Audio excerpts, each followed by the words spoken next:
Hello there.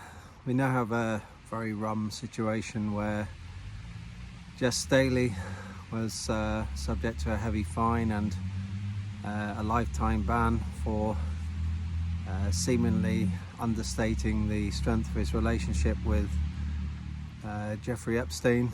And now we have Peter Kyle this morning on British television saying that we knew about the strength of Peter Mandelson's relationship with Epstein, but we decided to take a punt on him because of his talent and so on and so forth.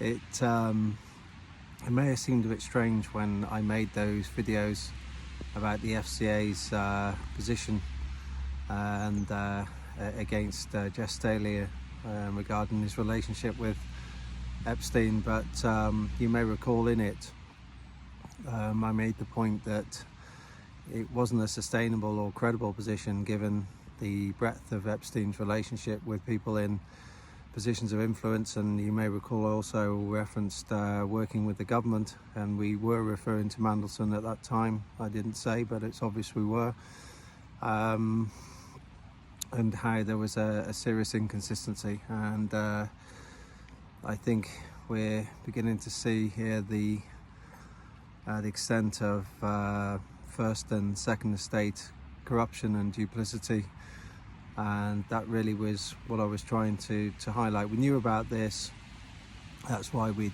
spent quite a bit of time looking at the FCA's position on it. On other issues, I was quite interested to look at the gathering in London yesterday. I'm very interested in the free speech angle to it. The other themes I'm very wary of and keep a considerable distance from, but you can see from the crowd, as I say, the underlying themes touching other areas I'm very keen to distance myself from, but that Starmer's reign of terror post the riots in that followed the events in Southport, that people are no longer really intimidated by Starmer's reign of terror, by weaponising the legal system, and he's clearly got quite a challenge ahead of him. You see his response today. He's still talking about far right this and far right that. He really hasn't got a clue what he's talking about. It's quite embarrassing, the limitations to his intelligence. I suggest he keeps searching on the side of his tub of Brill cream for some inspiration. I have one question for him here: is on your far right, how would you classify the term which Xi Jinping was very fond of using in recent years, of socialism with Chinese characteristics? It's an interesting one, isn't it? Because if you look at the split which took place from the sort of socialist stroke Marxist position, which sort of saw the sprout off of fascism, that was really a desire to bolt socialism to nationalism, which is what you saw with Mussolini and Hitler, with slightly different ways of doing it. And of course I don't endorse either of them. So do you call them far right? Do you call them far left? Do you call China far right?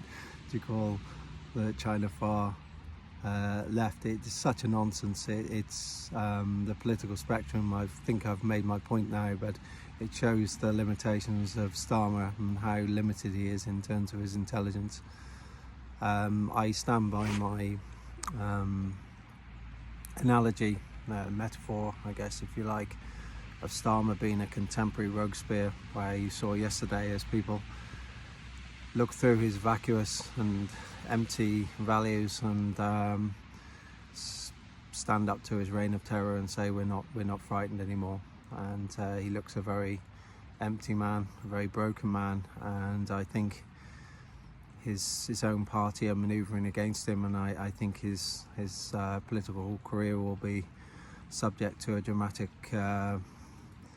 downturn, like Robespierre saw himself. Although I'm using a metaphor, I don't want to see Starmer harmed. I've made that very clear. Don't want to see anyone harmed.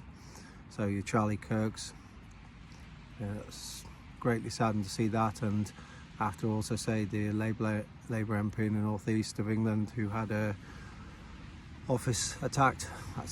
That's also disgraceful too. So I'm equally alarmed at both of them. You know, you must always stop short of just challenging your opponents and pulling apart their arguments. It must never go as far as violence.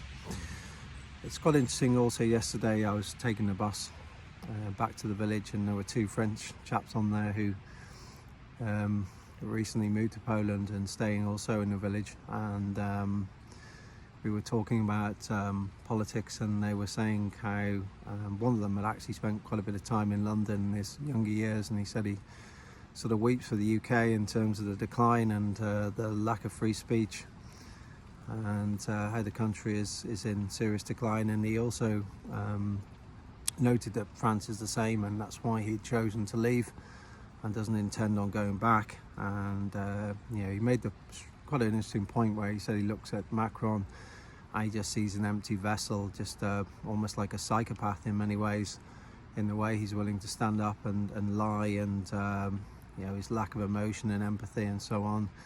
And it reminded me of the video where I'd sort of brought out the Dr. Robert Hare book and said, to what extent can we look at our leaders and key institutions as having psychopathic qualities? And it brought me right back to that video when we were having our discussion. But it's a valid thought, I think. On the issues of drones, you know, it's quite topical as I'm here in Poland. You won't see this angle in the media, but I think the key factor is going to be who had control of the drones when they entered Polish airspace, and thereafter. One of the emerging aspects of drone warfare is the ability to jam them and take control of them.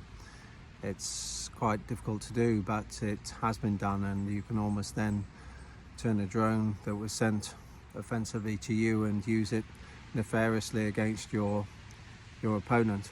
And you've always got to look at who benefits as well. So it's too early to draw conclusions, no matter what the media has to say.